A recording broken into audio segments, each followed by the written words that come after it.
Welcome to our channel. Today we how to transfer project tickets from Zendesk to Jira, complete guide step by step clearly. To begin the transfer of project tickets from Zendesk to Jira, start by logging into your Zendesk account. Navigate to the tickets section you wish to export.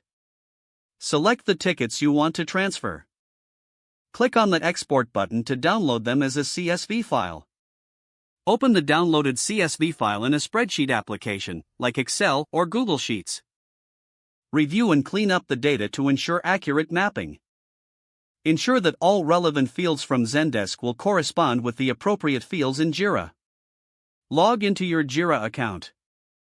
Create a new project or select the existing project for the imported tickets. Familiarize yourself with the issue types you will use in Jira. Go to the Issues section and locate the Import Issues option. Choose the CSV import option from the available import options. Upload the clean CSV file you exported from Zendesk.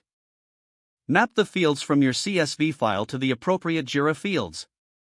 Carefully check for any required fields in Jira and fill them in accordingly. Confirm the import settings and start the import process. Once the tickets are imported, review them in Jira for accuracy. Check that all comments and attachments have been successfully transferred. Make any necessary adjustments to ensure everything is in order. Communicate the successful transfer to your team. Now your tickets are successfully transferred from Zendesk to Jira for your project management needs. If the page does not load, refresh the browser or try again in a private or incognito window. Make sure you are using the correct email address, then retype it carefully to avoid small typos. If your password is not accepted, use the reset option and create a new strong password you can remember. Check your spam folder for verification or security emails, then complete any requested confirmation steps. Enable two-factor authentication if available to improve account security and reduce unauthorized access risk.